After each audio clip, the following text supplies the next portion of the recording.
Selamat datang para mahasiswa dan sejawat sekalian di kelas master ruang dosen.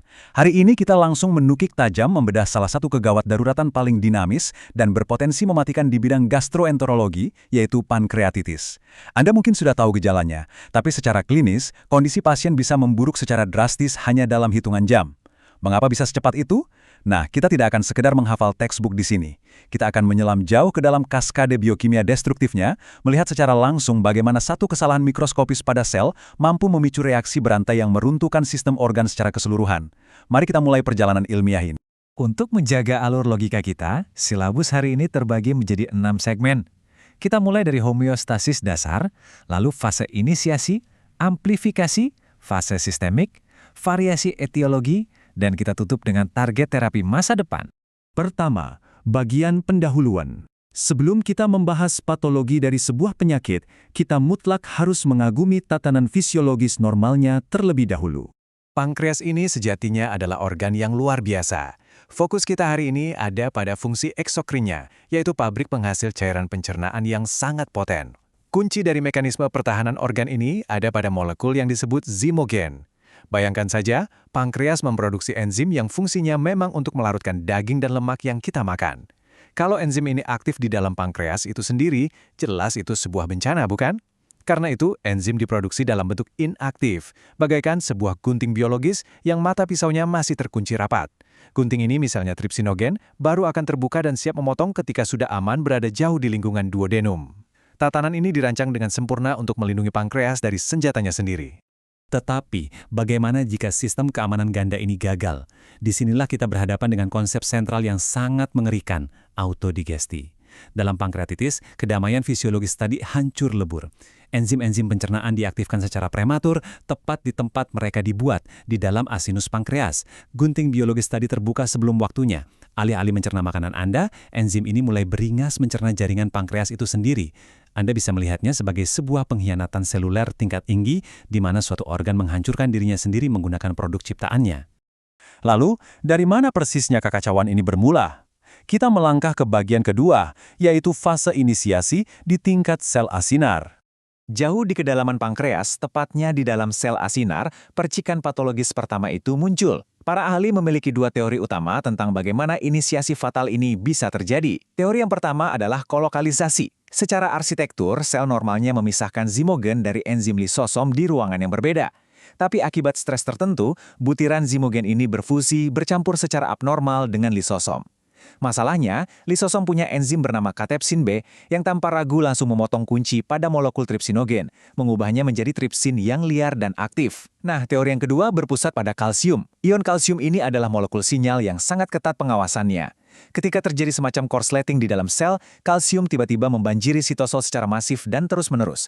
Peningkatan ekstrim inilah yang secara langsung memicu saklar aktivasi enzim perusak tadi. Berbicara tentang kalsium yang membanjiri sitosol, dampaknya terhadap energi sel sungguh mematikan.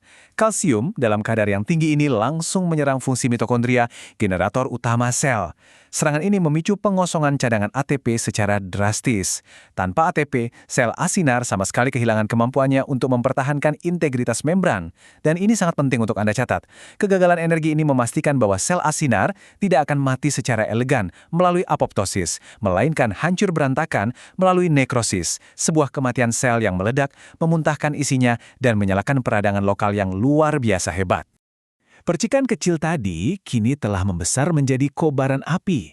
Kita masuk ke bagian ketiga, fase amplifikasi. Kematian sel asinar yang pecah berantakan itu menyulut kebakaran biokimia di ruang interstisial. Tripsin yang sudah aktif kini bertindak seolah-olah menjadi jenderal yang melepaskan seluruh pasukan kaskade enzimatiknya. Mari kita bedah persenjataan mereka. Pertama, ada elastase. Enzim ini secara spesifik menghancurkan serat elastin penyusun dinding pembuluh darah. Efek klinisnya, perdarahan hebat menyebar di dalam parenkim pankreas. Kedua, fosfolipase A2. Mengingat membran sel kita terbuat dari lapisan fosfolipid, enzim ini secara harfiah mencairkan dinding sel jaringan di sekitarnya, meninggalkan area nekrosis koagulatif yang luas. Lalu yang ketiga, lipase. Enzim ini menghancurkan bantalan lemak di sekitar pankreas. Asam lemak bebas yang lepas lalu berikatan dengan kalsium dari darah, menciptakan bercak-bercak putih keras seperti sabun, fenomena yang kita sebut saponifikasi lemak. Kerusakan anatomi ini benar-benar masif. Sampai di titik ini, wajar jika muncul sebuah pertanyaan akademis yang sangat menggelitik. Bagaimana mungkin kerusakan jaringan yang tadinya sepenuhnya lokal, hanya terbatas di dalam satu organ pankreas, tiba-tiba dapat bereskalasi menjadi krisis mematikan di seluruh tubuh pasien dalam waktu singkat? Jawaban dari teka-teki klinis tersebut membawa kita ke bagian keempat, fase sistemik, di mana peradangan memicu kegagalan multi-organ. Disinilah letak transisi di mana pasien Anda berubah dari sekedar kasus sakit perut gastroenterologi menjadi pasien gawat darurat ICU. Perhatikan baik-baik jalur ini. Ketika sel asinar tadi mengalami nekrosis, sel-sel imun residen di pankreas akan merespons dengan panik. Di dalam sel imun ini, sebuah faktor transkripsi bernama NF-κB diaktifkan.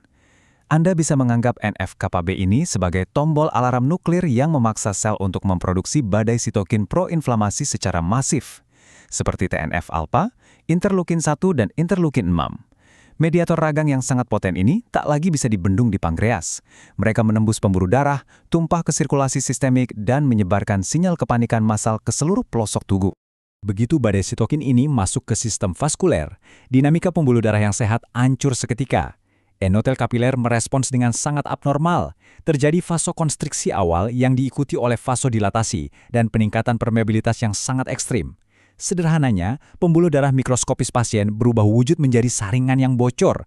Cairan plasma dari dalam pembuluh darah merembes keluar dengan deras ke ruang jaringan, memicu pembengkakan atau edema pankreas yang luar biasa. Akibatnya, volume cairan yang mengalir di dalam darah merosot tajam. Pasien jatuh ke dalam keadaan syok atau hipovolemia sistemik yang jelas sangat membahayakan pasokan darah ke organ-organ vital lainnya. Kolapsnya sirkulasi darah ini melemparkan pasien ke dalam pusaran badai yang kita sebut SIRS atau Systemic Inflammatory Response Syndrome. Paru-paru seringkali menjadi korban pertama. Kapiler di paru ikut bocor, menggenangi rongga pertukaran udara dengan cairan pekat, menyebabkan kondisi sulit bernapas dan hipoksia fatal yang dikenal sebagai ARDS. Jika kaskade inflamasi yang brutal ini tidak segera diintervensi, organ lain akan menyusul. Ginjal akan kekurangan darah, lalu jantung akan mulai gagal berfungsi. Proses ini memuncak pada MODS atau sindrom disfungsi multiorgan. Di tahap inilah, angka mortalitas melonjak secara mengerikan. Mengingat betapa merusaknya kaskade ini, kita harus tahu agen pemicu awalnya. Kita masuk ke bagian kelima, variasi etiologi. Secara klinis, ada 3 penjahat utama yang paling sering kita temui. Pertama, batu empedu. Batu yang tersangkut di saluran empedu utama akan menaikkan tekanan saluran, memaksa empedu mengalir balik masuk ke pankreas, menyebabkan iritasi langsung. Kedua, alkohol. Alkohol ini bekerja ganda. Ia memaksa pankreas memproduksi enzim berlebih, sekaligus membuat cairan pankreas menjadi sangat kental hingga membentuk sumbatan. Belum lagi, sisa metabolisme alkohol, yaitu asetaldehid, secara langsung meracuni sel asinar. Yang ketiga adalah hipertrigliseridemia. Kadar trigliserida yang terlampau tinggi dipecah oleh enzim lipase di kapiler pankreas, menciptakan ledakan asam lemak bebas yang bersifat sangat toksik. Asam lemak ini melukai membran sel dan dinding kapiler di sekitarnya. 3 jalur pemicu yang berbeda, tetapi perhatikan, semuanya selalu berujung pada malapetaka biokimia yang persis sama. Sebagai rangkuman klinis kita, mari melangkah ke bagian terakhir, kesimpulan dan kemana arah terapi kita di masa depan. Perjalanan biokimia molekuler ini sangat esensial untuk membangun kerangka berpikir klinis yang tajam. Jika ada satu benang merah yang wajib Anda ingat selamanya dari kelas master kita hari ini, itu adalah ini. Pankreatitis bukanlah semata-mata masalah mekanis karena ada saluran yang tersumbat, melainkan sebuah peristiwa biokimiawi tingkat seluler yang sangat kompleks, yang dipicu murni oleh proses autodigesti. Memahami patofisiologi pankreatitis sejatinya berarti kita sudah mempelajari biologi tubuh manusia pada titik kerentanannya yang paling fatal. Dan justru dari pemahaman di tingkat mikroskopis inilah kita menaruh harapan. Kita semua sadar, sekedar memberikan cairan atau terapi suportif konvensional kadang tidak bisa menyelamatkan nyawa pasien. Fokus para peneliti medis saat ini adalah mencegah transisi dari radang ringan menjadi nekrosis luas. Target mereka kini sangat presisi, bagaimana caranya memblokir aliran kalsium yang bocor di sel asinar, dan bagaimana meredam aktivitas tombol panik NF-κB sebelum ia memerintahkan sel untuk memproduksi badai sitokin. Sebagai penutup, saya ingin meninggalkan sebuah pertanyaan prospektif untuk Anda semua renungkan. Dengan peta jalan persinyalan biokimia yang sudah begitu jelas di depan mata, sanggupkah ilmuwan kedokteran di generasi kita, atau mungkin Anda sendiri, menemukan molekul farmakologis yang mampu membekukan kaskade destruktif ini pada jam-jam paling krusial, jauh sebelum kobaran inflamasi sistemik membakar tubuh pasien? Ini adalah tantangan akademis yang masih terus menunggu jawabannya. Sejawat sekalian, terima kasih telah mengikuti pembedahan materi yang intensif ini sampai akhir. Bila Anda merasa wawasan ini bermanfaat dan senang dengan paparan saintifik yang sistematis serta logis, saya mengundang Anda untuk mendukung pengembangan materi kita selanjutnya. Silakan klik tombol subscribe untuk channel kita, Ruang Dosen. Jangan lupa aktifkan lonceng untuk mendapatkan notifikasi eksklusif setiap kali ada video pembelajaran terbaru dari kami. Klik like dan bagikan kelas ini kepada kolega, residen, dan mahasiswa di sekitar Anda, agar ilmu pengetahuan ini bisa terus mengalir dan bermanfaat bagi lebih banyak orang. Sampai jumpa di kelas master berikutnya. Tetaplah rasional, tetaplah logis, dan teruslah menjadi pembelajar sepanjang hayat.